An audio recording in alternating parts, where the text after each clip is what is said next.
दिवाळीमध्ये आया बहिणी इडापिडा जाऊ दे, बळीचं राज्य येऊ दे म्हणून ज्यांना साकडं घालतात तो महासम्राट बळीराजा. ज्यांनी जगाला शांतीचा आणि देशाला क्रांतीचा संदेश दिला ते तथागत गौतम बुद्ध. एक महिला, जेव्हा महिला क्रांती, महिला मुक्ती या शब्दांनी जन्मही घेतला होता, तेव्हा 13व्या शतकात एक महिला पुढे येते आणि म्हणते, डोईचा पदर गेल्या खांद्यावरी भरल्या बाजारी जाईल आणि जणी म्हणे केसवा होऊन तुझे वेसवा, चंद्रभागे तिने मांडलेला पाल मनगटावरी दिलं घाला कोणी. महिला क्रांतीची आद्यजनक पहिली महिला संतश्रेष्ठ जनाबाई. एक आई जिने आपल्या दातृत्वानं, कर्तृत्वानं, मातृत्वानं एक नाही तर तब्बल 2 छत्रपती या महाराष्ट्राच्या मातीला दिल्या, त्या राजमाता राष्ट्रमाता मासाहेब जिजाऊ. एक छत्रपती ज्यांनी क्षणोक्षणी आपल्या छातीवर दगाफटका झेलून तुमचं माझं रयतेचं लोक कल्याणकारी राज्य निर्माण केलं, ते छत्रपती शिवाजी महाराज. दुसरे छत्रपती ज्यांनी एका हातात तलवार घेऊन एकाच वेळी 5 शाळांना मात केली आणि हे स्वराज्य रक्षणासाठी आपल्या प्राणाचं बलिदान दिलं. सोबतच एका हातात लेखणी घेऊन बुधभूषण सारखा ग्रंथ तयार अवघ्या 14व्या वर्षी लिहिला. हिंदी ग्रंथ, नकशीकांत, नायिकावत हे सुद्धा त्यांनी 15व्या-16व्या वर्षी लिहिले. असे बहुजनांचे पहिले संस्कृत पंडित ठरले ते छत्रपती संभाजीराजे. दुसरे छत्रपती ज्यांनी 1902 ला आरक्षणाचा पटमुख जाहीर केला आणि आरक्षणाचे जनक ठरले ते छत्रपती शाहू महाराज. आणि हे छत्रपतींचं लोक कल्याणकारी राज्य जर खऱ्या अर्थानं पुढे जर कोणी गेलं असेल ते घराणं म्हणजे होळकर घराणं. समाज ज्यावेळेस अज्ञान, अंधकार आणि दारिद्र्याच्या कचाट्यात सापडला होता त्यावेळेस क्रांतीची लाट होऊन आल्या त्या अहिल्याबाई होळकर. डॉक्टर बाबासाहेब आंबेडकर भारताचे पहिले कायदेमंत्री ज्यांनी मनुस्मृती हा विकृत कायद्याचा ग्रंथ रायगडावर जाऊन जाळला आणि तिथे जय भवानी जय शिवाजी हा नारा आपल्याला दिला, ते परमपूज्य डॉक्टर बाबासाहेब आंबेडकर. डॉक्टर बाबासाहेबांनी गुलामगिरीची कबर फोडली पण त्याच्या मागे फुलाची पंख पण उभी टाकली, ती माता रमाई असेल. आणि ज्यांनी या महाराष्ट्राच्या मातीमध्ये पहिल्यांदा रायगडावर जाऊन शिवाजी महाराजांची समाधी शोधून काढली आणि छत्रपती शिवाजी महाराजांची पहिली शिवजयंती त्यांनी 1872 ला साजरी केली आणि 1000 शब्दांचा महाराजांचा पोवाडा सुद्धा लिहिला, ते महात्मा ज्योतिबा फुले. त्यानंतर शिवमय नाव ठेविले पवित्र छत्रपती सूत्र विश्वाचेतू ही बिरुदावली छत्रपती शिवाजी महाराजांना देणारे जगद्गुरु तुकोबाराय असतील. आणि त्यांच्यामुळे ह्या महाराष्ट्राच्या मातीत पहिली महिला पत्रकार तानुबाई गिरजे घडल्या, ज्यांच्यामुळे पहिली महिला समाजसेविका मुक्ता साळवे घडल्या, ज्यांच्यामुळे ताराबाई शिंदे नावाची पहिली विद्रोही लेखिका घडली, ज्यांच्यामुळे फातिमा बीबी शेख पहिल्या मुस्लिम मुख्याध्यापिका झाल्या, ज्यांच्यामुळे मी सुद्धा तुमच्यासमोर उभी राहण्यास लायक बनले आणि ज्यांच्यामुळे आज माझ्या भगिनी आणि बंधू शिक्षण घेत आहे त्या क्रांतिज्योती सावित्रीबाई फुले यांनी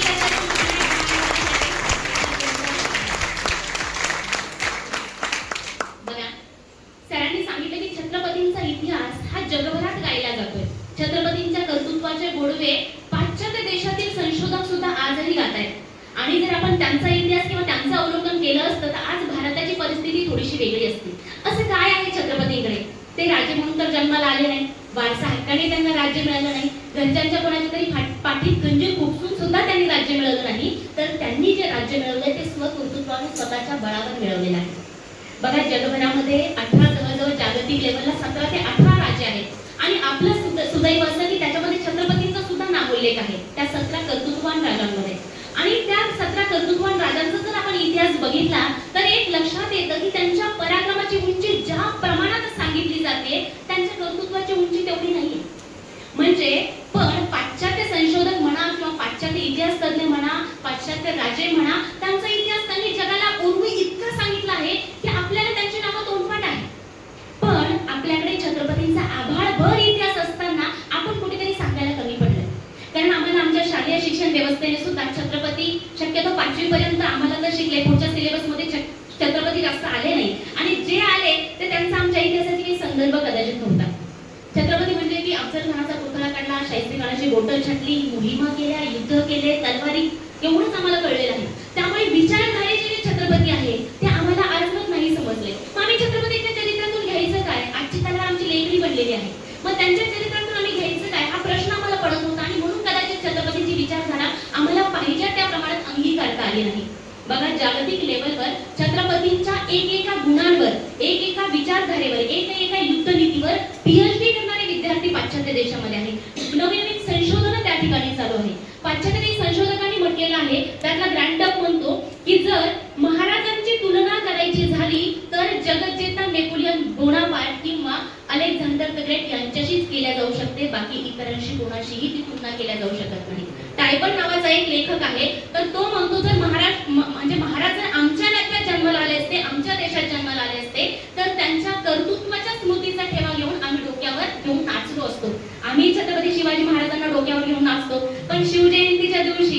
मस्तपैकी आता नांदेडमध्ये तर सायलेन्सर काढून जे गाड्या पळत असतात भयंकर नाचतो आम्ही. पण मग शिवजयंती झाल्यानंतर पुन्हा आमचा जो काही उत्साह आहे तो हळूहळू मावळत जातो आणि मग पुन्हा पुढच्या शिवजयंतीलाच आम्ही पुन्हा जागे होतो. बरोबर आहे की नाही? चूक आहे की काही? तर बघा, छत्रपती नावाची ताकद काय आहे थोडक्यात आणि अगदी शॉर्टकट सांगायचं झालं तर प्रबोधनकार ठाकरे म्हणतात की एक तो शिवाजी हे नाव घेतलं तर 33 कोटी देवांची फलटण पेन्शनीत निघून बाद होते एवढी ताकद म्हणजे मोगलांच्या हातातून सत्ता घेतली आणि मी सत्ता घेतली असं नाहीये. तर त्यांनी ज्या काळामध्ये छत्रपती शिवाजी महाराज पुढे आले त्या काळाची दहाकता सुद्धा आपल्याला थोडक्यात माहित असायला हवं. म्हणजे काय होतं बघा, जोपर्यंत आपल्याला काळ समजत नाही, कारण आपण म्हणतो आता मी म्हटलं की सावित्रीबाईंचं नाव घेतलं, आता शाळा आणि कॉलेजाचं पीक हायब्रिड सारखं डोलायला लागले. तिथे एका बाईने आपण शाळा काढायला यात काय मोठं कौतुक आहे, पण त्या काळाची दहाकता पाहिली तर त्यांचं कर्तृत्व कळेल. तसंच छत्रपतींच्या काळाची जर दहाकता पाहिली आपण, छत्रपतींच्या जन्मापूर्वीची जर दहाकता पाहिली तर आपल्याला छत्रपतींच्या कर्तृत्वाची उंची कळेल. बघा, शेवटचा राजा कृष्णदेवराय, त्यांचा मुलगा राजा रामदेवराय. कृष्णदेवराय हा शेवटचा मराठी यादव कुलीन राजा जो संपला आणि त्याच्यानंतर पुन्हा कुणीही मराठी साम्राज्य किंवा हे जे साम्राज्य किंवा मोगलांच्या विरोधात लढायला तयार झाला नाही. का झाला नाही? तर कृष्णदेवरायचा मुलगा राजा रामदेवराय याचं मस्तक छाटून ते अलाउद्दीन खिलजीने याचं मस्तक छाटून ते विजापूरच्या गटाराशी बांधलं आणि त्याच्यावरनं मलमूत्रादी विष्ठा वाहू दिल्या गेली. एवढी घोर विटंबना एका शेवटच्या हिंदू राजाची किंवा मराठी राजाची झाली. आता ही विटंबना होत असताना कुणीही त्या काळचे जे राजे महाराजा होते कुणीही पुढे आले नाही, कुणाची हिंमत झाली नाही की ते मस्तक तिथून काढावं, कारण दहशत पसरवली गेलेली होती. त्यानंतर प्रबोधनकार ठाकरेंच्या पुस्तकात काही संदर्भ मिळतात की आपल्याला मोगलांचे जे अन्याय आणि अत्याचार किती शिगेला गेले होते हे माहित आहे, पण त्याचवेळी डच, फ्रेंच आणि पोर्तुगीजांचे अत्याचार सुद्धा आकाशाला गवसणी घालत होते, शिगेला गेलेले होते. त्याचे काही उदाहरणं, वास्को द गामा, आम्ही इतिहासाच्या पुस्तकात बऱ्याचदा हे नाव ऐकलं. आता वास्को द गामा ज्यावेळेस दुसऱ्या सफरीत भारतात आला होता तर त्यावेळेस त्याच्या स्वागतासाठी काही मंत्री पाठवले होते, काही ब्राह्मण वकील झामुरियन राजाने पाठवले होते की स्वागत करण्यासाठी. तर त्यांचे कान कापून त्याला कुत्र्याचे कान शिवून विटंबना केली होती याने वास्को द गामा. एवढंच कशाला, कालिकत बंदर नाव ऐकले आपण, त्या कालिकत बंदरावर तोफांचा मारा केला होता आणि तोफांचा मारा करून कितीतरी नाविक मारले गेले होते. 800 नावाड्यांचे कान आणि नाक कापून ते ताटात भरले आणि पाठवलं झामुरियनकडे, याची भाजी करून खास आणि मग सुद्धा पाठवला. का? तर आपली दहशत निर्माण व्हावी असेल. महाराष्ट्र सोडा गोवा ज्यावेळेस पोर्तुगीजांनी काबीज केला होता तर त्या ठिकाणी तिमय्या गरसप्पा नावाचा राजा होता त्यावेळेचा. तर त्याच्याशी संगनमत करून ज्यावेळेस अल्फान्सो अल्बुकर्क हा पाश्चात्य जो काही सत्ताधीश होता भारतात आल्यावर तिथल्या मुस्लिम बांधवांचे सुद्धा कत्लेआम केले होते आणि ज्या मुस्लिम विधवा होत्या त्यांच्या बळजबरीने विवाह लावण्याचे पातक सुद्धा करण्यात आले होते. म्हणजे दिल्लीच्या नादिर शाहलाही लाजवतील अशी कृत्य इथे होत होती. मग अशा वेळी इथले जे राजे महाराजे होते, सरदार होते, हे काय करत होते बरं? इथले जे बलाढ्य सरदार होते ते मोगलशाही, कुतुबशाही या सगळ्यांच्या शाहींची इमानी इतवारी नोकरी करतात आणि सरदारकी पत्करण्यात धन्यता मानत होते. इथले जे काही राजे रजवाडे असे होते की जे बलाढ्य राजांच्या यादीत त्यांची तुलना होते, ते मोगलांशी रोटीबेटी व्यवहार करत होते. त्याच्या अनेक उदाहरणं आणि दाखले सुद्धा आहेत. जोधा, आमेरची राजकुमारी अकबराला दिली गेली होती. त्याच्यानंतर आपली बाजीराव मस्तानी चित्रपट हिट झाला होता तर ती मस्तानीची भेट म्हणून बाजीरावाला देण्यात आली होती. म्हणजे रोटीबेटी व्यवहार करून आपले राज्य आणि आपले परिवार सुरक्षित करत होते. अक्षरशः त्या काळामध्ये एक आई आणि त्या काळामध्ये जिजाऊ आणि शहाजीराजे पुढे येतात आणि स्वराज्याची संकल्पना करतात. आपण खंडाळ्याचं हत्ती प्रकरण ऐकलेलं असेल.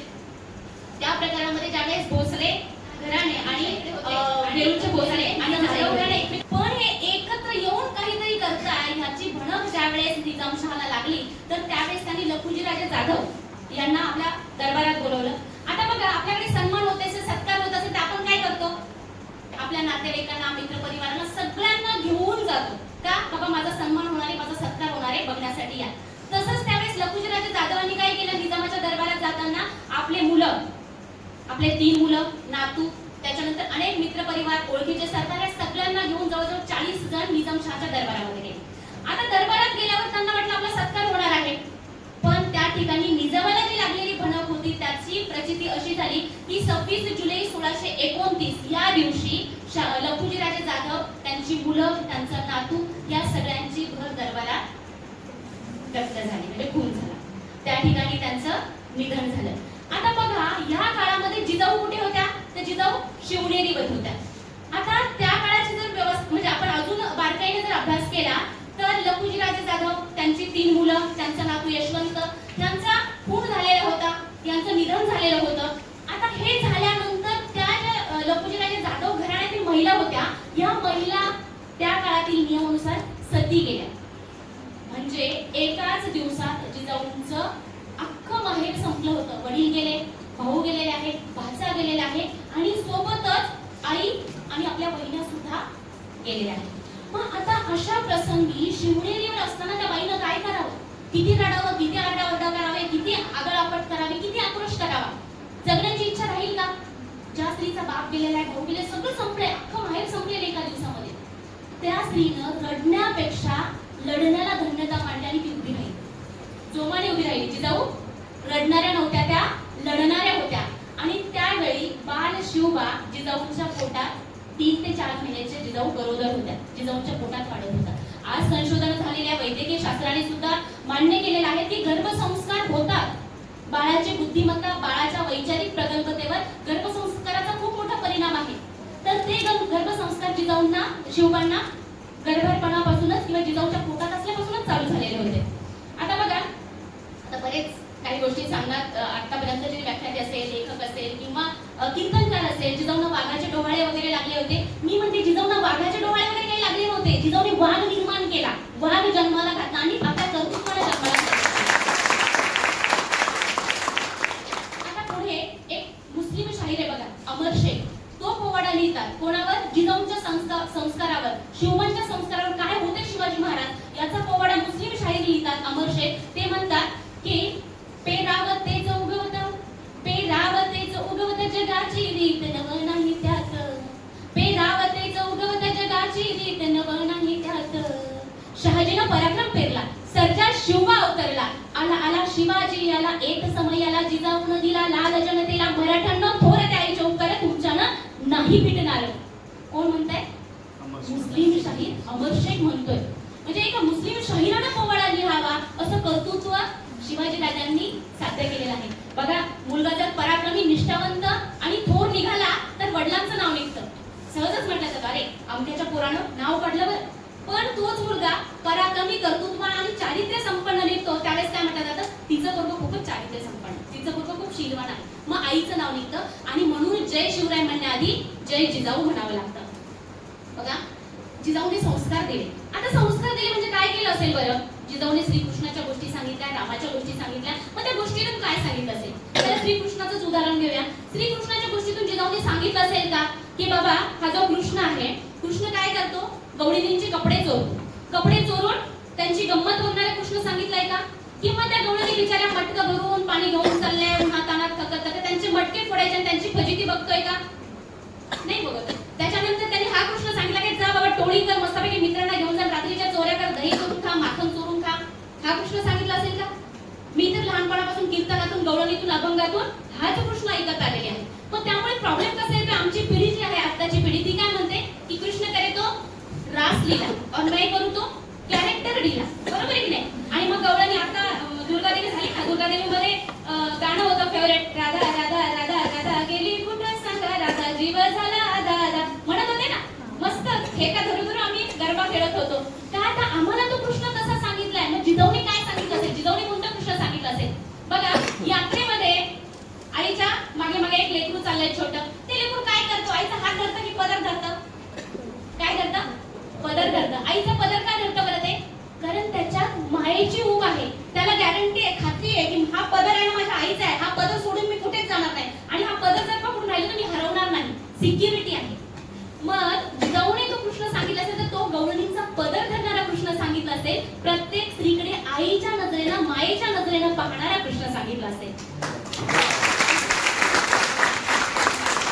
आता याच्यानंतर पुढे काय सांगितलंय की श्रीकृष्णाचं चरित्र जर बघितलं तर गोवर्धन पर्वताच्या आडून आपल्या बाल सवंगड्यांना, छोटे छोटे बाल सवंगडी येते, त्या छोट्या छोट्या बाल सवंगड्यांना घेऊन इंद्र आणि विष्णू यांना पळता भुई थोडी केली होती कृष्णाने, फक्त दगडांचा मारा करून.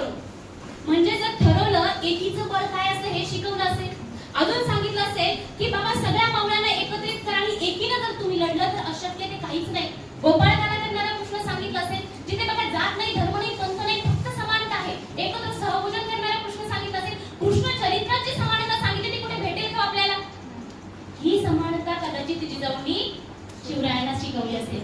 बरं, रामाच्या चरित्रातून काय सांगितलं असेल? आपल्या पत्नीच्या संशयाखातर दिव्य अग्नी परीक्षा घेणारा राम शिकवला असेल का? अरे फक्त रावणाला मारणारा राम शिकवला असेल का? नाही. जिजाऊने रामचरित्रातून काय शिकवलं असेल तर रामाचा बंधुभाव शिकवला असेल. बघा, एक भाऊ वनवासाला निघतो, 14 वर्षाचा वनवास आहे. नवीनच लग्न झालेला दुसरा भाऊ त्याच्या सोबत निघतोय आणि तिसरा भाऊ रामाच्या फक्त पादुका ठेवून राजसिंहासनावर त्या पादुका ठेवून राज्य करतोय, स्वतः बसत नाहीये. बरं, सगळे भाऊ कोणते? सावत्र भाऊ, सख्खे सुद्धा नाही. तेवढं सुंदर बंधुभावाचं प्रतीक आहे. हा बंधुभाव जपणारा राम जिजाऊने सांगितलं असेल. ह्या श्रीकृष्णाने रामचरित्रातून संस्कार जिजाऊने दिले असतील आणि म्हणूनच कदाचित शिवरायांचं संघटन इतकं सुंदर संघटन शिवरायांनी निर्माण केलेलं आहे की त्या काळात शिवरायांनी जे संघटित केले मावळे, ते मावळे ज्यावेळेस संघटित केले ना, बघा, शिवरायांनी अनेक पराक्रम केले, अनेक पराक्रम गाजवले, युद्ध जिंकले, मोहिमा जिंकल्या. कशाच्या जोरावर? तलवारीच्या जोरावर, सैन्याच्या जोरावर, सिंहासनाच्या जोरावर, सत्तेच्या जोरावर की संपत्तीच्या जोरावर? फक्त 18 पगड जातीतील मावळ्यांना एकत्रित बांधण्याच्या सामर्थ्यावर. शिवरायांचं संघटन कौशल्य असं होतं की तिथे त्यांनी 5000 जाती, 75,000 पोट जाती अशा 18 पगड जातींना एकाच शब्दात बांधलं. मावळा, तो कोणी ब्राह्मण नाहीये, तो मराठा नाहीये, तो धनगर नाहीये, तो कुणबी नाहीये, तो फक्त आणि फक्त स्वराज्याचा सैनिक आहे, तो आहे मावळा. बस, एका शब्दात बांधलं. आणि म्हणूनच छत्रपती शिवरायांचं संघटन कौशल्य इतकं सुंदर होतं की तानाजी सारखे मावळे, मी काही 2-4 उदाहरणं देते, जास्त उदाहरणं देत बसत नाही. तानाजी सारखे मावळे ज्यावेळेस तानाजीच्या घरात बघा लग्न आहे, स्वतःच्या मुलाचं लग्न आहे, त्यांना कळतं की महाराज मोहिमेवर निघाले कोंढाणा किल्ल्याची. तर कोंढाण्याच्या मोहिमेवर महाराज निघाले हे कळल्यावर तानाजी जातो धावत धावत. महाराज ह्या बारीला मी जातो म्हणतो. काय म्हणतो? ह्या बारीला मी जातो. महाराज, या एक तानाजी मेला तर चालेल पण लाखाचं पोशिंदा जगलं पाहिजे. काय म्हणतो? एक तानाजी मेला तर चालेल, लाखाचं पोशिंदा जगलं पाहिजे, म्हणून मी जातो. हा विश्वास आहे त्याचा. आणि पुढे निघताना बेलभंडारा उधळत तानाजी निघतो आणि निघताना म्हणतो, राजा आधी लगीन कोंढाण्याचं आणि मग माझ्या रायबाचं. हे फक्त ओळ नाहीये, हे फक्त वाक्य नाहीये, ही शपथ आहे, स्वराज्यासाठी घेतलेली शपथ. तानाजी गेला, आपण म्हणतो गड आला पण सिंह गेला, आणि तो कोंढाणा सिंहगड झाला. पण असं मरण सगळ्यांना जमतं का? शक्य आहे का असं मरण स्वीकारणं? दुसरा, बाजीप्रभू देशपांडे, फक्त 300 सैन्य त्याच्याकडे, एकच निर्धार आहे, राजे गडावर पोहोचले पाहिजे. फक्त एक निर्धार आहे, काय? राजे गडावर पोहोचले पाहिजे. तोफांचा आवाज कानावर पडत नाही तोपर्यंत पाय मागे घ्यायचे नाही. तो लढतोय, तो युद्ध करतोय, त्याची तलवार चालते, पावनखिंड त्याने अडवून ठेवलेली आहे.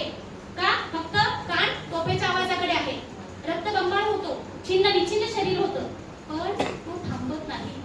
पण ज्यावेळेस तोफेचा आवाज कानावर कडाडतो त्याच्या, त्यावेळेस त्याचं शरीर धारात येते पडतं. हे काय होतं? ही निष्ठा होती, हे वेळ होतं, हा विश्वास होता, माझा राजा मला विसरणार नाही. आणि या निष्ठेपायी सगळ्या जाती धर्मातील मावळे महाराजांसाठी लढले. शिवा काशी जातीनं नक्कीच होता. जातो तो सिद्धी जोहरकडे, त्यावेळेस त्याला माहित नसते का हो आपण सहजासहजी ओळखल्या जाऊ, पकडल्या जाऊ, आणि पकडल्या गेला तर मृत्यू इच्छिते, तरी आत्मविश्वासाने तो जातो. फक्त एका विचारानं, काय? मेलो तरी महाराज म्हणून मरेल, हा गर्व तो बाळगत असतो. काय? मेलो तरी शिवाजी महाराजांच्या वेशात मरेल याचा अभिमान तो बाळगतो. त्या सिद्धी जोहरची तलवार जी असते, कट्यार जी असते, त्याच्या काळजात काळी चिरून बाहेर येते, तरी तो स्वतःच सांगत नाही की मी खोटा शिवाजी आहे. काय निष्ठा होती. त्यात जीवा महाले अफजल खानाच्या भेटीच्या प्रसंगाच्या वेळी सय्यद बंडाचा जो वार होता, जो छत्रपतींच्या पाठीवर पडणार होता, तो आपल्या छातीवर झेलतो आणि त्या ठिकाणी धारात येते पडतो. म्हणून म्हटलं जातं की होता जीवा म्हणून वाचला शिवा. हे इतकं सुंदर संघटन कौशल्य आहे. आज जर आपण विचार करतो की महाराजांचं संघटन कौशल्य मला आत्मसात करायचंय, तर जमतंय का आपल्याला? सोशल मीडियावर आपले हजारो फ्रेंड्स आहेत, फॉलोअर्स आहेत, आपण कमेंट्स बघतो, जबरदस्त असतात, पण वास्तवात घरच ते असतात का आपल्यासोबत? काय चाललंय हो? बरं चाललंय ना माझं, हे सांगलेले हजारो लोक आहे, रस्त्यात भेटतात आपल्याला, कसं चाललंय? हा बरं चाललंय. पण माझ्या आयुष्यात खरं काय चाललंय हे सांगण्यासाठी मला एक तरी निष्ठावंत व्यक्ती भेटतो का? काय चाललंय माझ्या लाईफ मध्ये, खरं काय चाललंय हे सांगण्याची हिंमत होते का आपली कोणाला? आपण लोक गमवलेत का? मग आमची एक मैत्रीण होती की म्हणजे दर दिवशी ते डीपी बदलायची, दर दिवशी. आता डीपी बदलल्यावर काय व्हायचं की तिला जे लाईक्स यायच्या, कमेंट्स यायच्या, ते ती दाखवली, भरती ते बघा ना इतक्या लाईक्स आल्या, भरती ते बघा ना इतक्या कमेंट्स आल्या, हे बघा ना ह्याने ती कमेंट केली, ह्याने ती कमेंट केली, जबरदस्त तिला फॅड होतं. ते डीपी बदलायची. ती कोरोना पॉझिटिव्ह आली.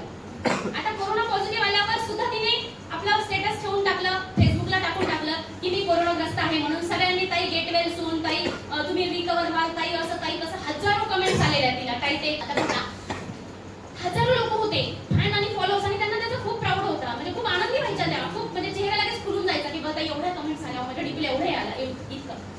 पण दुर्दैवाने ज्यावेळेस त्यांचं निधन झालं, जवळजवळ सकाळी 6-6:30 त्यांचं निधन झालं. निधन झाल्यानंतर आम्ही काही लोक त्यांच्या अंत्यविधीला गेलो. आता अंत्यविधीला गेल्यावर आमची एक गोष्ट त्या ठिकाणी लक्षात आली, कोरोनाला खूप शिकवलं सर आपल्याला, खरंच माणसं ओळखायला शिकवलं, आणि आपली जीवन काय आहे हे सुद्धा आपल्याला बऱ्याच गोष्टी शिकल्या. माणसं आपले किती परके किती हेही आपल्या त्या गोष्टीत लक्षात आलं. तर तिच्या अंत्यविधीला गेलेले लोक होतो मी, आमचे डॉक्टर साहेब, ही खरी वास्तविक नांदेडची गोष्ट आहे. मी होते, आमचे डॉक्टर साहेब होते, तिला पती नव्हते, तर एक मुलगा तिचा, तिचे एक दीर होते आणि दीराचे मित्र, दीर होते आणि एक सक्का भाऊ. आई वडील, बहिणी, भाऊ, बहीण कोणी चाललं नाही, फक्त एक भाऊ आला, कोणी निमित्त मात्र त्याला विचारलं आई वडील किंवा बहिणा वगैरे कोणीतरी लेडीज पाहिजे हो तिची वोटिंग करायला शेवटची वगैरे. ते म्हणजे नाही मॅडम, हे वातावरण असं आहे त्याच्यामुळे मुलांचा धोका आहे वगैरे. आई वडिलांना तर सांगितलंच नाही निधन झाले की त्यांना धक्का बसेल वगैरे. किती लोक होते अंत्यविधीला? आम्ही 5 लोक. किती माणसं कमवली तिने अख्ख्या आयुष्यात? 5 माणसं कमवली. हे आपलं संघटन आहे, हे आपलं संघटन आहे. म्हणजे बघा, आज सोशल मीडिया असेल किंवा विज्ञान खूप प्रगत होत चाललेलं आहे, आणि विज्ञानाला हे ठाऊक आहे माणूस काय होतंय ना, हळूहळू त्याच्या भावना बोधट होत चाललेल्या आहे, माणूस हळूहळू व्यावसायिक होत चाललेला आहे, प्रॅक्टिकल होत चाललेला आहे. आणि ह्या प्रॅक्टिकल याच्यामध्ये तो इतका प्रॅक्टिकल होत चाललेला तो एक दिवस एकटा पडणार आहे. म्हणून या विज्ञानानं काय केलं, आपल्याला सेल्फीचा शोध लावून दिला. एकटा पडणार आहे त्यावेळेस तू तुझे फोटो काढत बस. आपण त्याला आधुनिकता म्हणतो, स्वीकारत नाही मी एकटा पडणार आहे, आपण त्याला आधुनिकता म्हणतो. मात्र एकट्या पडल्याचं ते उदाहरण आहे खूप मोठं. म्हणजे बघा, आपण जर संघटित होण्यास पुढे गेलो नाही तर आपली अवस्था काय होईल हे मी तुम्हाला सांगते. डोक्यावर केस आहे, छान वेली आहे, मस्त वाटतात केस, छान दिसतात, तरी केस आपलं सौंदर्य वाढवते, बरोबर की नाही? आता ह्या केस मैत्रीण खूप छान स्तुती करते, वाव किती छान तुझी वेणी आहे का, ते दीदीची वेणी इतकी सुंदर दिसते वगैरे वगैरे, आणि चुकून तिच्या वेणीतला केस तुमच्या दुपारच्या जेवणामध्ये पडला. काय करता तुम्ही? ज्या केसांची इतक्या वेळ स्तुती करत होते तुम्ही, त्याची किळस येते आणि पटकन आपण तो काढून फेकतो. दात आपण स्माइल देतो, मॅडमची स्माइल किती छान आहे, पण चुकून त्या दाताच्या लाईन मधला एक दात तुटून पडला खाली, काय करतो आपण? फेकून देतो. तसंच होतं, ज्यावेळेस आपण संघटित होऊन पुढे जात नाही तर आपली अवस्था केसांसारखी आणि त्या दातांसारखीच, आपण फेकून दिला जातो, प्रवाहापासून वेगळा फेकला जातो. म्हणून आज गरज आहे खऱ्या अर्थानं संघटित होऊन पुढे चालण्याची. मग संघटित व्हायचं आणि मस्त युद्ध करायची घोषणा तो नाहीये, संघटित होऊन जगण्याचा सुद्धा एक आनंद आहे. तर तो जरी तुम्ही घेतला ना तरी माझ्या मते 1% शिवजयंती सार्थक झाली असं मला वाटेल. बघा, छत्रपती शिवाजी महाराज संस्कार कसे दिले जिजाऊनी? गोष्टीतून, चरित्रातून तर सांगितले, पण प्रॅक्टिकली सुद्धा जिजाऊनी संस्कार दिले. आता प्रॅक्टिकली जिजाऊनी संस्कार दिले ते कसे दिले? छत्रपती शिवाजी महाराज फक्त 12 वर्षाचे होते, बालशिवबा. 1642 ला जिजाऊ पुण्याला आल्या. पुणे परगण्याची, पुणे सुपे चाकणची जहागिरी शहाजीराजाने मिळाली होती. त्यांना एकाच वेळी 3 जहागिरी मिळाल्या. आता 3 जहागिरीमध्ये पहिली जहागिरी होती बेंगलोरची, जी स्वतः आणि आपला थोरला मुलगा संभाजी यांच्यासोबत त्यांनी स्वतः सांभाळली. दुसरी जहागिरी होती तंजावरची, त्यांनी व्यंकोजी, आपला तिसरा मुलगा व्यंकोजी आणि दुसरी पत्नी तुकाई यांना दिली. आणि तिसरी जहागिरी जी मिळाली होती पुणे, सुपे आणि चाकणची, ती जहागिरी त्यांनी शिवबांना सोपवली. फक्त 12 वर्षाचे शिवबा जिजाऊ शिवबांना घेऊन पुण्यात आले आहेत. पुण्यात थेट ते पुण्यामध्ये नाही गेल्या, तर तिथे गाव आहे खेड शिवापूर नावचं. तर त्या खेड शिवापूर मध्ये जातात, तिथे ते वाड्या बांधतात आणि तिथे काही दिवस वास्तव करतात. कारण आजूबाजूचा परिसर आहे, डायरेक्ट कसं जाणार आहे तिथे, त्याची पाहणी करावी लागेल. तर त्याची पाहणी केल्यावर त्यांना निदर्शनास आलं की तिथून मागे 1642 पासून जवळजवळ 11 ते 12 वर्षाखाली आदिलशहानं त्या जमिनीवर गाढवाचा नांगर फिरवला होता आणि ती जमीन बेचिराग केलेली होती. ते राहू नका, कारण इथे राहाल तर तुमचं सुद्धा निर्वंश होईल. तुम्ही बाळराजाने घेऊन तिकडे कर्नाटकात चालल्या जातात.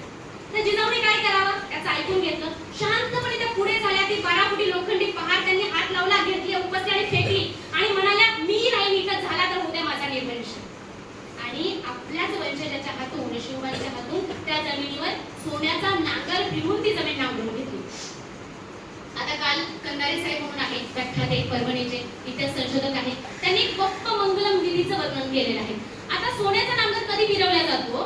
तर ज्यावेळेस एखादी ओसाड जमीन आहे तिला पुन्हा सुपीक करायचं आहे, तर त्याच्यावर एक सोन्याचा फाळ किंवा सोन्याचा नांगर फिरवला जातो आणि त्या जमिनीत धान्य पेरल्या जातं आणि त्या जमिनीतून उत्पन्न होणारं जे काही धान्य आहे उत्पादित होणारे जे बी बियाणं आहे, धान्य आहे, त्या सगळ्याचं समान वाटप आधी जनतेत केल्या जातं. त्याला म्हणतात वक्फ मंगलम विधी. आता या मूळ विषयाकडे जाण्यापूर्वी एक महत्त्वाचा मुद्दा मला सांगायचा आहे की बघा, शतक कोणतं आहे? 16वं शतक आहे. 16व्या शतकात एक आई, एक स्त्री पुढे होते आणि एवढ्या मोठ्या अंधश्रद्धेचा 12-13 वर्ष तिथे जाण्याची धमक कोणात नाहीये, ती लोकांनी पहार उचलून फेकते. कितीव्या शतकात? 16व्या शतकात अंधश्रद्धेला खणखणीत मारलेली लात आहे, खणखणीत मारलेली चपराक आहे. आज कितवं शतक आहे? 21वं शतक आहे, 2026 आहे. आपण अंधश्रद्धेतून बाहेर निघालोय का? किती जणांना वाटतं इथे की मी 100% अंधश्रद्धेतून बाहेर निघालोय? कोणालाच वाटत नाही? एखादं तरी असेल. ग्रेट, टाळ्या वाजवा त्यांच्यासाठी. बाहेर निघाले की नाही आरशात बघून स्वतःला एक सांगा. कारण काय होतंय, आम्हाला ताप आला, काही आलं की आमच्या आया लिंबू मिरच्या उतरून फेकतात. चुकून आम्हाला रस्त्यात लिंबू आणि मिरची दिसलं तर आम्ही बाजूला जातो. आम्ही सरबत करून पितो. बघा, अंधश्रद्धेतून आपण बाहेर निघालोय का? आता या ठिकाणी महिला वर्ग कमी आहे पण मुली आहेत आणि मुलींना घरामध्ये आयांची परिस्थिती माहिती आहे. बऱ्याचशा मुली सुद्धा अजून उपवास तपास. किती मुली उपवास तपास व्रतवैकल्य करतात? हात वर करा बरं. करतात का? हात वर करत आहे. मला वाटतं उपवास करत नाही. बघा, आपण म्हणतो की महिला ह्या अंधश्रद्धेच्या बळी आहेत. नाही, अंधश्रद्धेच्या बळी. महिला अंधश्रद्धेच्या वाहक आहेत. एका पिढीतून दुसऱ्या पिढीत घेऊन जात आहेत, वाहतायत त्या, पण त्या अंधश्रद्धेच्या बळी नाहीये. एक गोष्ट सांगते तुम्हाला, त्या गोष्टीतून आपल्याला आजची अंधश्रद्धा काय आणि आपण नेमकं काय करत चाललेलो आहोत. स्त्री पुरुष सगळ्यांसाठी तरी गोष्ट. बघा, आपल्याकडे पित्राचं जेवण घालतात, बरोबर आहे? आता पित्राचं जेवण ज्यावेळेस घालतात तर त्यावेळेस त्याचे नियम जरा कडक असतात. आता काय होतं की एक सासू असते, ती सुनेला सांगत असते पित्राच्या जेवणाच्या दिवशी की बघ, आपल्या घरामध्ये पित्राचं जेवण आहे, मी माझ्या सासूचे पित्र घालते. आता असं असतं की पित्राच्या जेवणामध्ये अतिशय कडक नियम असतात आणि चुकून जर थोडा जरी इकडे तिकडे झालं, ते नियम जर मोडले गेले तर आपले पूर्वज काय करतात? आपल्याला धरतात. आपले पूर्वज आपल्याला धरतात. मग आता असं आहे की सासू सांगत असते सुनेला की त्यामुळे पित्राचं जेवण बनवताना सगळे नियम पाळावेच लागतात. आता सासू पुढे म्हणते की माझी सासू इतकी खट्याळ होती, इतकी खट्याळ बाई होती की जर चुकून माझ्याकडनं काही झालं तर ती अशी तोंड करायची की विचारूच नको. त्यामुळे तिचे पित्र मी अतिशय नियमाने करते. बरोबर आहे? आता सासू ऐकते, सून ऐकते. सून म्हणते हिची सासू कशी होती माहित नाही, पण ही कशी मला खूप चांगलं माहिती, त्यामुळे मी थोडी सुद्धा चूक करणार नाही म्हणते. आता असं होतं की सासू पित्राचं सगळं छान नैवेद्य वगैरे बनवते.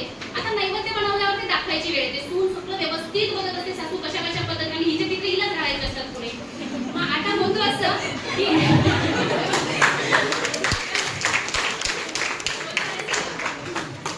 की ते पित्र नैवेद्य वगैरे ती सगळे दाखवते, केळीच्या पानावर वाढते आणि तिथून एक काळं मांजर जात असतं.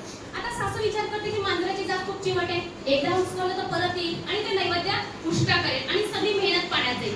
म्हणून ती काय करते, काही विचार करत नाही, काही बोलत नाही, पटकन एक डालका घेते आणि त्या मांजरावर झाकून टाकते आणि मग नैवेद्य दाखवते. आता सुनेने हे पण व्यवस्थित बघितलं.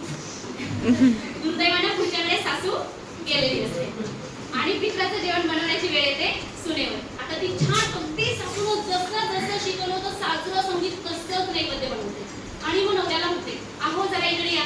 तो म्हणतो काय? जा आणि जाऊन जरा एक काळं मांजर. आता नवरा म्हणतो की आणायचं कशाला, तुम्ही काहीच विचार नका, जा आणि जाऊन फक्त काळं मांजर घेऊन या. कधी कधी बायकोचा आदेश सर आखोबे असतो, काहीच करू शकत नाही आपण, आणावंच लागतं. तो बिचारा ते काळं मांजर दिवसभर फिरतो, घेऊन येतो. तिथे काळं मांजर आणल्यानंतर मग तो साजरं संगीत असा नैवेद्य दाखवते, आत्मविश्वासानं ते काळं मांजर झाकून आणि मग तो नैवेद्य दाखवते आणि म्हणते की आता बस झालं, ते एकदम परफेक्ट. ओके, ती खुश असते. आता होतं असं की नवरा तिला विचारतो सहजच की बाई, ज्या काळ्या मांजराच्या पाठीमागं मला दिवसभर फिरवलं ते नेमकं कशासाठी आणलं होतं, ती एक वेळ सांग म्हणजे माझ्या मनाला समाधान मिळेल बाबा. तर ती म्हणते की काही गोष्टी, काही प्रथा, परंपरा, संस्कृती फक्त पाळायच्या असतात का ते विचारायचं नसतं.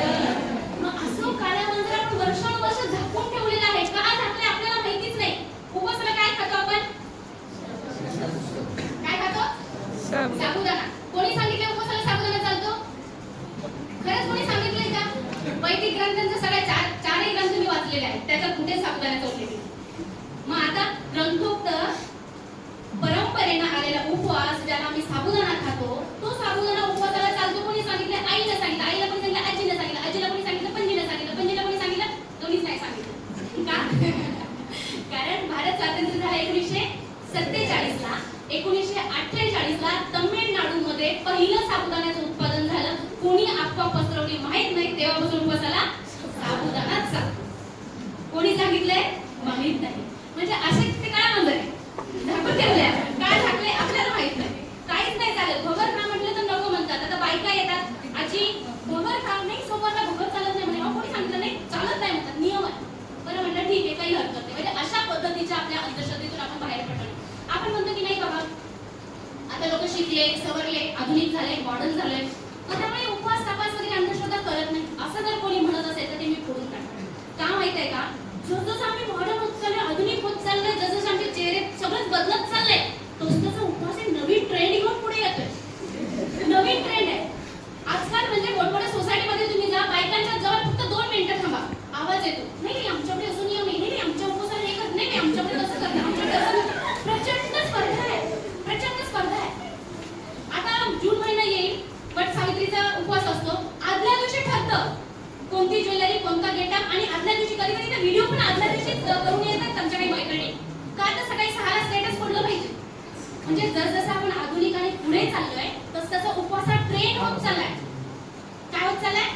ट्रेंड होत चाललाय. तर हे थांबत नाहीये, हे थांबणार नाहीये. आपण म्हणतो पूर्णिया जिल्हा बिहारमध्ये कालिका माता मंदिर आहे, तर त्या मंदिराच्या पुढे एक कांगारूचा पुतळा आहे. आता झालं असं एक दिवस त्या पुजाऱ्यांनी निर्माल्य वगैरे त्या कांगारूच्या पुतळ्यामध्ये टाकलं. का टाकलं तुमच्या लक्षात आलं असेल.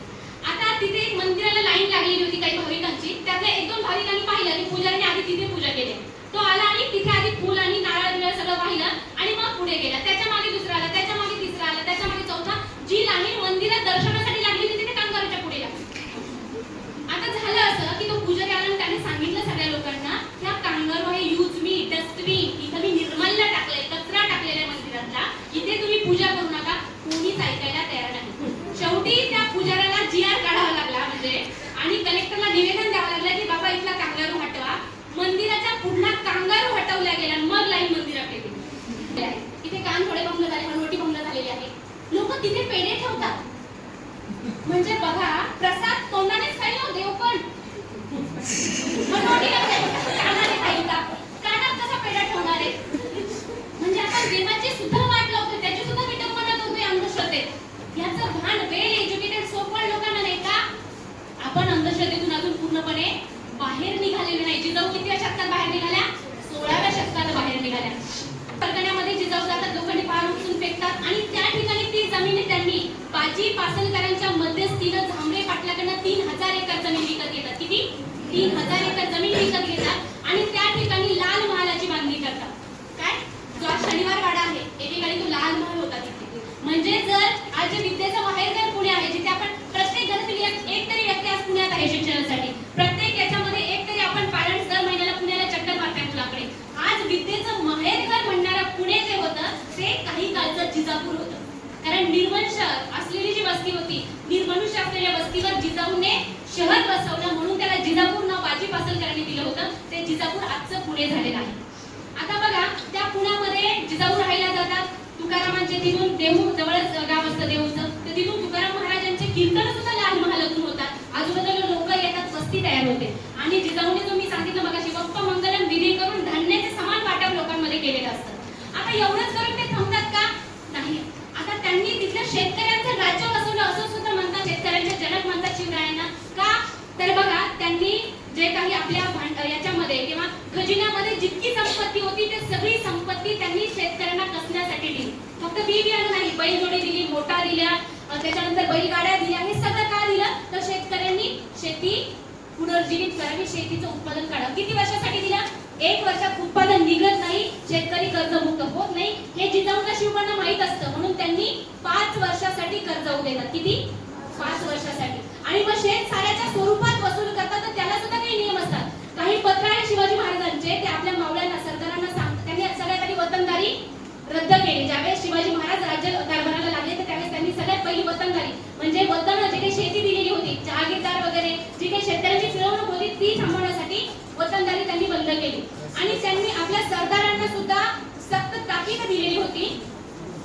काय ताकीद दिलेली होती तर ज्यावेळी शेतसारा वसूल करायला जाल, काही पत्र आहे, शेतसारा वसूल करायला जाल तर प्रत्येक घरात डोकावून बघा चूल पेटली की नाही, धान्य शिजतंय की नाही, आणि जर परिस्थिती अवघड असेल तर शेतसारा माफ करून ती चूल पेटेल याची व्यवस्था करा. तुम्ही ज्या वेळेस एखाद्या ठिकाणी मुक्कामाला राहाल तर त्या ठिकाणी दिव्याच्या वाती सुद्धा विझवा, कारण एखादी वाद घेऊन उंदीर येईल, तिथे एखादी वाद घेईल आणि ती गवताच्या गंजीत जाऊन शेतकऱ्याचं अतोनात नुकसान करेल, ते पेट घेईल. मग एवढा बारकाईने विचार छत्रपती शिवाजी महाराजांनी केलेला आहे. आणि शेतकऱ्याकडनं काही फुकट घ्यायचं नाही. म्हटलं जातं ना, शेतकऱ्याच्या भाजीच्या देठाला पण गवताच्या काडीला सुद्धा किंमत होती, त्याला सुद्धा हात लावायचा नाही का? जोपर्यंत योग्य मोबदला मिळत नाही तोपर्यंत शेतकऱ्याकडनं कुठलंही पीक आणि धान्य घ्यायचं नाही. म्हणजे इतक्या प्रमाणात शेतकऱ्यांविषयी जिव्हाळा शिवाजी महाराजांचा वैयक्तिक होता. आंबोडी कुंडवडीची धरणं बांधून पाण्याची व्यवस्था सुद्धा शिवाजी महाराजांनी जितवणी करून दिलेली आहे. म्हणून म्हटलं जातं की जो काही वामनाने पाताळात गाडलेला जो बळीराजा होता तो पहिल्यांदा शिवराज्यात वर आलेला आहे. आज आपण शेतकऱ्याचीच मुलं आहे मॅक्झिमम.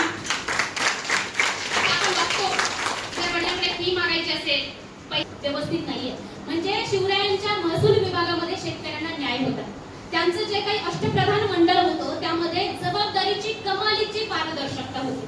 छत्रपती शिवाजी महाराजांनी किल्ले लढवले, मात्र त्यांनी कुठल्याही महिलांवर आणि धार्मिक स्थळावर हल्ले केले नाही. हे होतं छत्रपती शिवाजी महाराजांचं लोककल्याणकारी राज्य. तर त्यात आर्थिक निर्देशांक कोण दर्शवतं? एक बैलाचं चित्र असतं. जर बैलाचं तोंड वरती असेल, मुसळ मारलेली असेल तर आपला आर्थिक निर्देशांक चांगला आहे, देश नफ्यात आहे. आणि जर बैलाने मान खाली घातलेली असेल, पेपर जाऊन बघा, तर आर्थिक निर्देशांक ढासळलेला आहे, देश तोट्यात आहे. अख्खा शेतकरी बुडायला झालेला आहे आजकाल, तरी सुद्धा देश नफ्यात आहे. कसा काय?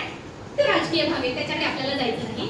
पण ज्या वेळी बघा महात्मा फुले त्याने एक पुस्तक लिहिलेलं आहे शेतकऱ्यांचा असूड, त्याच्यामध्ये त्यांनी शिवाजी महाराजांची ध्येय धोरणं जे शेतकऱ्याविषयी होती ती अनेक ध्येय आणि धोरणं त्या ठिकाणी राबवलेली आहेत किंवा ती राबवावी म्हणून मागण्या केलेल्या आहेत.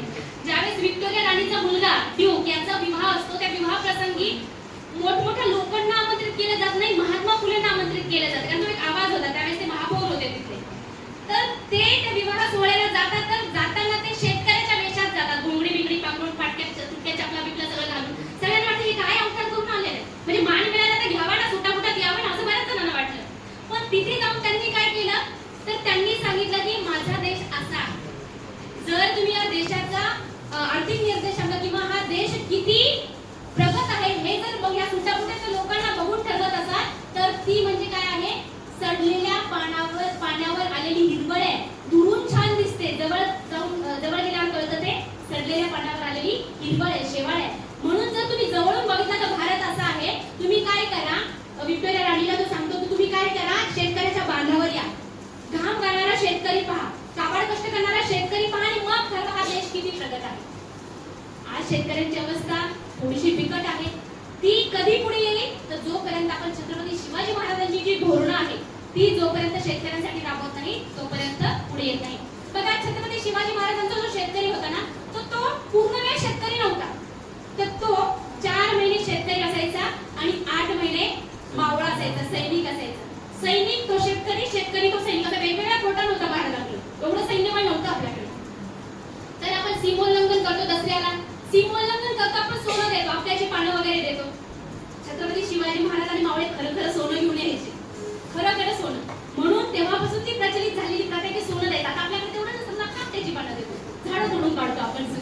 आता मगाशी सांगितलं की झाडं लावले महाराजांनी आरमाराची उभारणी करताना, आपण झाडं तोडून देतोय बायकांना घरामध्ये सोनं.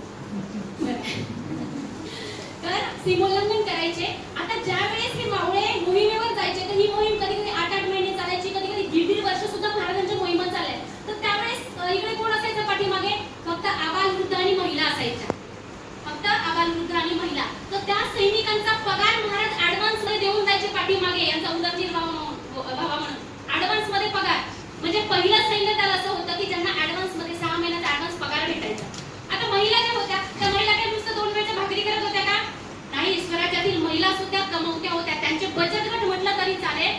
ज्या काही तलवारी असतात त्यांच्या मुठी बनवणं, दानपट्टे बनवणं, घोड्याच्या ज्या नाल असतात त्या बनवणं, असे छोटे छोटे कारखाने त्या महिलांचे होते. आणि असं एकही दाखला आपल्या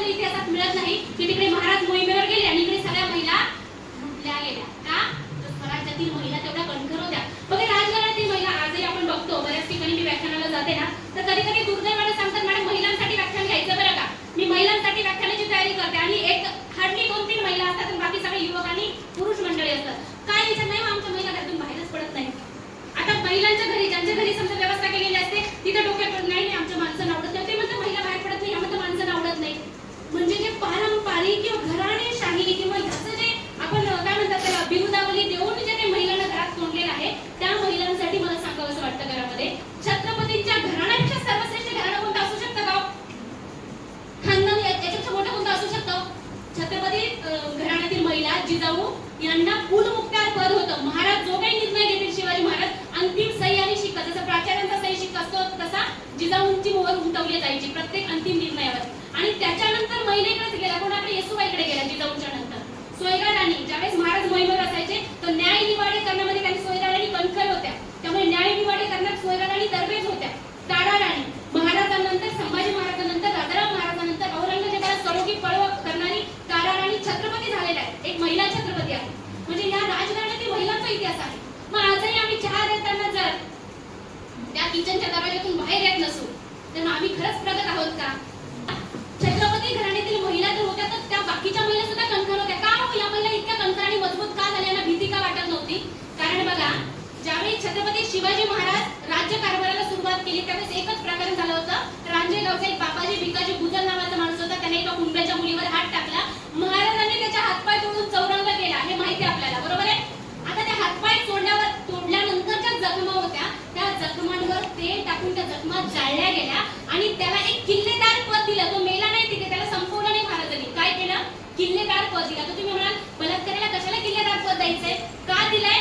तर त्याला किल्ल्याच्या दाराशी बसवण्यात आलं आणि जो जो कोणी येईल त्या किल्ल्यावर तो आधी त्याला बघेल आणि मग पुढे जाईल. सबक शिकवला की अवस्था काय होते एखाद्यावर वाकडी नजर टाकली तर. आता सकुजी गायकवाड हा सुद्धा महाराजांचा सेनापती होता. बेळवाड्याची किल्ला लढणारी जी सावित्रीबाई देसाई होती, येसाजी देसाई यांचं ज्यावेळेस निधन, प्रभू येसाजी देसाई यांचं ज्यावेळेस युद्धात निधन होतं, ज्यावेळेस सेनापती सकुजी गायकवाड त्यांना मारतो तर त्यावेळेस त्यांची पत्नी 27 दिवस किल्ला लढते. इतकी तरबेज असते बघा ती युद्धामध्ये.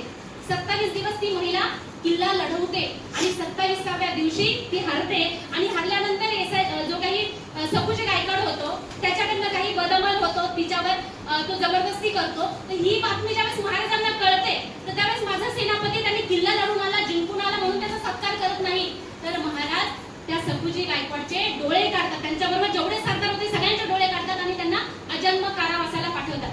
काही संदर्भानुसार ज्या काही सखोराबाई गायकवाड असतात त्यांचा तो बंधू असतो. म्हणजे स्वतःच्या सख्या मेवण्याला सुद्धा छत्रपती शिवाजी महाराज सोडत नाही. म्हणजे ज्याने महिलेवर अत्याचार केला त्याला शिक्षा मिळणारच. आणि पुढे सावित्रीबाई देसाई या महिलेला सन्मानानं महाराज बोलवतात. महाराज बोलवल्यानंतर आपल्या सरदारांना ते सांगतात की आमच्या भाच्याच्या दूध भाताची व्यवस्था करा. आता दूध भात म्हणजे खरंच दूध भात नाही, तर त्याला जन्मभर पुरेल एवढी रसद किंवा त्याच्या पूर्ण जी काही जबाबदारी आहे त्याच्या पालन पोषणाची ती सगळी घ्या असा आदेश ते देतात. त्यावेळेस सावित्रीबाई देसाई काय करतात तर त्या जो काही मुलगा असतो, लहान बाळ असतं, तांडबाळ, याला महाराजांच्या स्वाधीन करतात आणि हा स्वराज्याचा पाईक होईल म्हणून शपथ घेतात. आणि तोच किल्ला बेळवाडीचा स्वराज्यामार्फत त्या ज्या काही सावित्रीबाई देसाई आहेत त्यांना किल्लेदार पद मिळतं आणि स्वराज्याच्या मार्फत त्या तो चालवतात. अशा पद्धतीने महाराजांनी संघटन केलेलं असतं. आज बघा, आजची जर आपण महिलांची अवस्था बघितली तर खरंच महिला कणखर आहे का? 10 पायऱ्या चढल्या की आपल्या इथे 10 पा लागतात. महत्वाचं कारण मगाशी मी अंधश्रद्धेचं सांगितलं तसं उपवास, प्रचंड उपवास करतात. आता उपवासाला जर महिलांना सांगितलं, आम्ही पुरुषही करतात, शनिवार असतो, गुरुवार असतो. आता उपवासाचं जर महिलांना सांगितलं एखाद्या आजीला की बाई नका करू उपवास, तुम्हाला त्रास होतोय ना, तर कशात नाही म्हणतात मॅडम फक्त सोमवार, फक्त सोमवार. मग किती सोमवार आहे? 4 सोमवार आहे. आणि तेवढी चतुर्थी महिन्यात एकदाच आहे. आणि फक्त मग 2 एकादशी, पंधरवाड्याची एकादशी, असे करून आम्ही किती दिवस उपवास करतो? 7 दिवस, एक आठवडा आम्ही अख्खा उपवास करतो. आजची अवस्था कशी आमची? 10 पायऱ्या चढल्या की 10 पा लागतात. लक्षात ठेवा, पण त्या श्रद्धेचे डोळे काढून तिला आंधळी केली ना तर ती मार्ग दाखवत नाही आपल्याला. तुम्ही भक्ती ठेवा, पण ती भक्ती ज्यावेळेस भीतीत परिवर्तित होते तेव्हा कुठलीही प्रगती होत नाही. मग जर प्रगती करायची असेल तर तुम्हाला अपडेट व्हावं लागेल. एक शेवटचा मुद्दा आहे, अपडेट व्हावं लागेल. तर अपडेट कसं व्हायचंय बघा, का व्हायचंय अपडेट? कारण जग 5G स्पीडनं बदलतंय, डेली बदलतंय. सर मोबाईलमध्ये तुम्ही बघा वेगवेगळे ऍप्स येतात, वेगवेगळे भयंकर डेली बदलतंय. आणि ह्या वर्षामध्ये तर इतकं बदल झपाट्याने होत आहेत की आपल्याला त्यांचं स्पीड गाठता येत नाही, एवढं बदलतंय. आता बघा, आपल्याकडे AI आलेला आहे. आता AIचा उपयोग फक्त वेगवेगळे फोटो बनवून ट्रेंड किंवा सोशल मीडियाला शेअर करण्यासाठी नाही आहे. AIचे खूप बेनिफिट सुद्धा आहेत. आता मागे मला अचानक एक व्याख्यानाला जायचं होतं आणि व्याख्यानाला जाताना मला APJ अब्दुल कलाम यांचं एक पुस्तक आहे, तर त्या पुस्तकाचा सारांश पाहिजे होता. शिक्षणावर बोलायचं होतं, ते व्याख्यान माझं चंद्रपूरला होतं. आता या विषयावर इतके टफ विषयावर बोलायचं आहे आणि मला पुस्तक उपलब्ध कुठे होईल, काय होईल हे मला माहित नव्हतं. मी ChatGPTला गेले आणि सांगितलं की अमुक अमुक पुस्तकाचं नाव टाकलं आणि सांगितलं की मला ह्याचा सारांश काढून दे. अक्षरशः माझ्या डोळ्याची पापणी मिटेपर्यंत सगळं सारांश माझ्या पुढे एवढा बेनिफिट्स मला झालेला होता. म्हणजे आपण किती अपडेट व्हायला पाहिजे हे अत्यंत गरजेचं झालं, कारण आपल्याला हे 5G स्पीड गाठायचं आहे. तर बघा नोकियाचा मोबाईल किती जणांकडे इथे हात वर करा बघा. नोकियाचा मोबाईल आहे कोणाकडे? कोणाकडेच नाहीये. का नाहीये? अपडेट झाला नाही. बरोबर आहे. का अपडेट झाला नाही त्याला नाही कळलं. उद्या इंस्टाग्राम येणार आहे, फेसबुक येणार आहे, व्हॉट्सअप येणार आहे, सोशल मीडिया येणार आहे. म्हणून नोकिया काय झाला? कालबाह्य. काले मृत्युयो होती, काले भवती दारुणस्य साधनोती परमश्रया विघ्नश्च तिष्ठति. जर तुम्ही स्वतःमध्ये काळानुरूप बदल केला नाही तर तुम्ही नोकियासारखे कालबाह्य होऊन जाल. आणि कालबाह्य जर व्हायचं नसेल तर स्वतःला अपडेट करायचं, डेली अपडेट करायचं, स्वतःला अपडेट ठेवायचं. जर आपली प्रगती करायची असेल तर स्वतःला अपडेट व्हावंच लागलं. आपल्याकडे पर्याय नाहीये. बघा नदी आहे, मुलींसाठी उदाहरण. नदी वाहते बघा, वाहते वाहते वाहते ती सतत वाहते, प्रवाहानुसार वाहते. जसा प्रवाह आला तसा ती वाहते. डोंगर आला त्याच्याशी धडका मारत नाही बसत. ती काय करते? वळसा घेते आणि पुढे जाते. खूप मोठे दगड आले तर ती दगडाला मारते का? नाही मारत. ती काय करते? त्या दगडामधनं वाहत राहते. सतत वाहिल्यामुळे काय होतं? एक दिवस ते दगड सुद्धा फुटून बाहेर येतो. ती ताकद लावल्यामुळे येत नाही तर तिचे सातत्य म्हणजे निरंतरता, कंटिन्युटी. त्या कंटिन्युटी मुळे ती दगड फुटून पुढे जाते. आणि नदी पुढे जात असताना थोड्याशा पाण्याला वाटतं की आपण थोडी विश्रांती घ्यावी आणि थोडंसं बाजूला होऊन जाते. आता बाजूला झालेलं जे पाणी आहे बघा, नदीचं पाणी आहे. नदीत गेल्यावर आपण जर पाण्यात पाय बुडवून ठेवले तर आपल्याला किती छान थंडगार वाटतं. पाण्यात पाय बुडवून वाटतं की नाही नदीच्या. पण ते छोटंसं पाणी जे थकलं होतं आणि बाजूला साठलं तर ते पाणी काय झालंय? डबकं होऊन गेलं. त्याच्यात मच्छर आले. त्याच्यात पाय बुडवून वाटतात आपल्याला? मग जर आपण या प्रवाहाच्या मागे राहिलो तर आपल्याला ते डबकं होऊन जाईल. म्हणून नदीसारखं अखंडित प्रवाहित राहायचंय. जे अडथळे येतील अशक्य काहीच नाहीये. असं करून आपण पुढे जायचंय. बघा अशक्य काहीच नाहीये याचं उदाहरण सरांनी सुरुवातीला सांगितलं होतं की फक्त 5 मावळे घेऊन महाराजांनी पहिला किल्ला लढवला होता तोरणा. किती? फक्त 5 मावळे होते. पहिला किल्ला लढवला होता तोरणा. तर त्यावेळेस औरंगजेब म्हणाला होता यह कुछ कर सकते हैं मराठे. पण त्याच मराठ्यांनी औरंगजेबाच्या छातीवर पाय देऊन 1674 ला स्वतःचा राज्याभिषेक करून घेतला आणि 12 मावळात अशा खंडात एकच नारा धुंदुमला, छत्रपती शिवाजी महाराज की जय. छत्रपती शिवाजी महाराजांची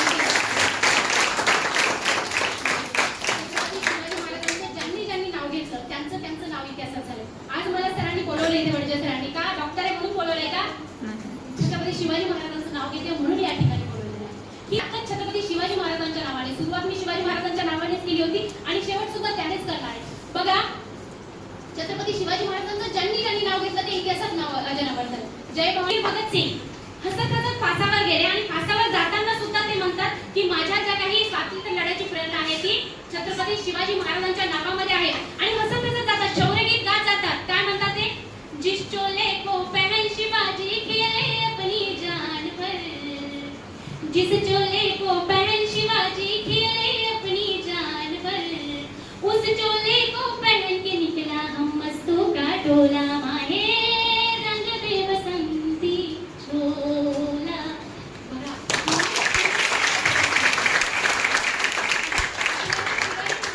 आहे तर तुम्ही म्हणाल शिवाजी महाराज आम्ही कसं बनायचं? बघा हम बदल जाते हैं, तुम बदल जाते हो, मंजर बदल जाते हैं, अंजाम बदल जाते हैं. कौन कहता है शिवाजी पैदा नहीं होते? शिवराय तो पैदा होते हैं, बस